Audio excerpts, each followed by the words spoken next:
Yo tout le monde les gars, c'est Nazastro, j'espère que vous allez tous très bien. Aujourd'hui on se retrouve pour une toute nouvelle vidéo assez rapide. Voilà, enfin assez rapide moyennement comme d'habitude, à peu près 5-8 minutes. On va parler de quoi? Je vous ai fait une dernière vidéo, je vous ai demandé si vous voulez une vidéo sur le Crew Dragon. Bon, personne m'a répondu mais je vais la faire parce que c'est une fois dans une vie que ça va se passer ça. Une fois.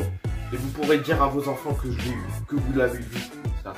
Le décollage de la Crew Dragon DM2, la SPX DM2. Bon, parlons bref, parlons mieux. Je vais vous parler exactement, caractéristiquement, comment c'est la Crew Dragon. Alors, Crew Dragon est une capsule, voilà, on appelle ça une capsule de vol habité spatial de chez SpaceX, de Elon Musk. Du coup, Elon Musk qui est une entreprise privée, SpaceX, du coup il fait ses volets, ses fusées, voilà, pour lui. Et après il peut signer des contrats avec des entreprises comme la NASA et l'ESA. Contrat avec la NASA pour les cargos. Il a commencé avec des cargos qui font terre, l'ISS. Voilà, parce que comme vous le savez, il faut ravitailler l'ISS en oxygène, en expérience et en nourriture. Et peut-être à des fois il y a des divertissements comme le saxophone de Thomas Pesquet. Voilà. Et du coup, il le ravitaille. Et ils avaient fait un dragon. Dragon, c'est ça. Voilà, c'est un truc de ravitaillement, c'est un dragon. Il a fait ses marques, clairement. Le truc, aucune faute, aucune erreur. La NASA, ils ont dit, nickel, ça, on achète. Ils ont signé le contrat.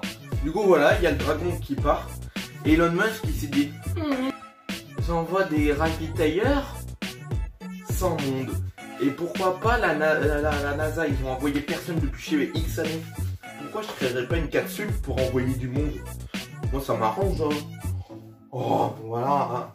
3 milliards en plus, c'est pas grave. Moi je suis preneur. Hein.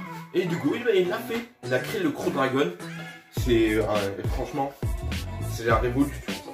Révolution du moderne. Cette capsule est magnifique, on dirait une chambre de geek. On dirait une chambre avec des LED sur tout le côté et tout, et on dirait limite t'as assez de matériel pour faire une vidéo YouTube là-dedans.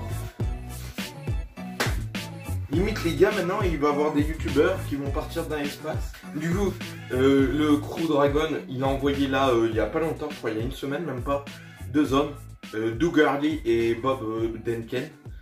Voilà, c'est deux astronautes qui ont fait le même temps de vol, ils ont fait 29 décollages, voilà. Tous sur des STS, voilà, des navettes spatiales.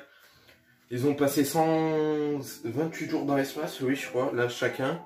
Ils en ont fait 2 ou 3 vols, voilà. C'est quand même pas mal, hein, 28 jours dans l'espace. Et Doug Hurley, il était pilote de chasse avant, pour l'Air Force, voilà. Et du coup maintenant il est devenu astronaute à la NASA.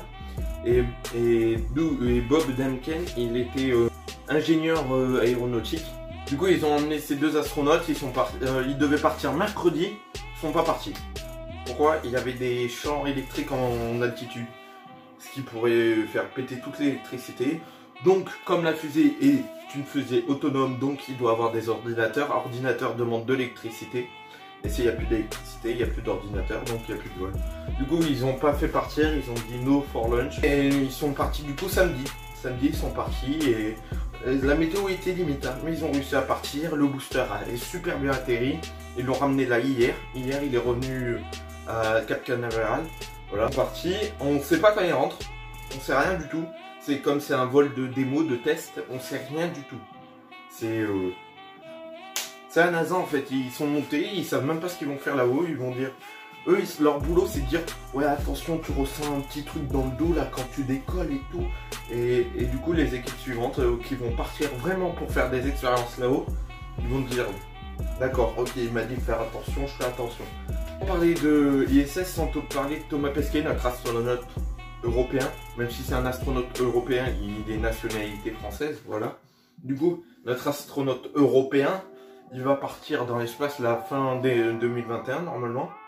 On suivra son décollage ensemble, j'espère, en prie.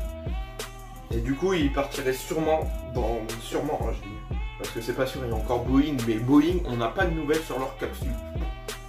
Ils doivent travailler sur eux avec la capsule pour les ISS, et que pour le projet Artemis, mais on n'a pas de nouvelles. Caractéristique assez spéciale de la Crew Dragon, normalement, Les atterrissages, bon là ce sera un amérissage comme ils vont atterrir dans la mer, mais les atterrissages normalement se font avec des parachutes, comme les Soyuz comme ça là.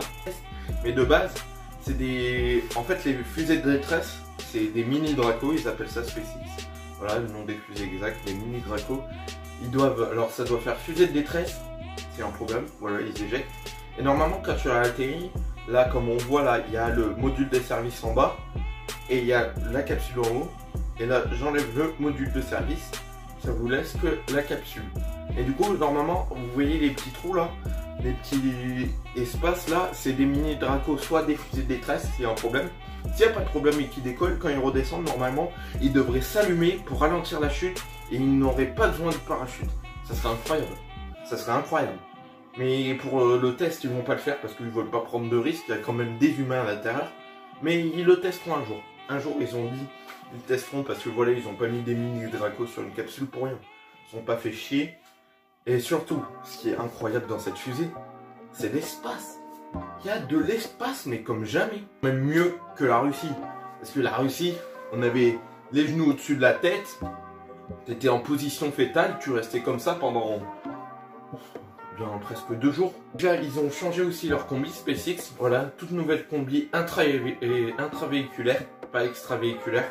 Parce que intravéhiculaire, c'est les combis que tu mets dans le vaisseau, que tu as besoin qu'ils soient reliés au vaisseau. Et du coup, la fusée, ben, elle est partie, et tout va bien. Les astronautes vont bien, ils sont arrivés à la station.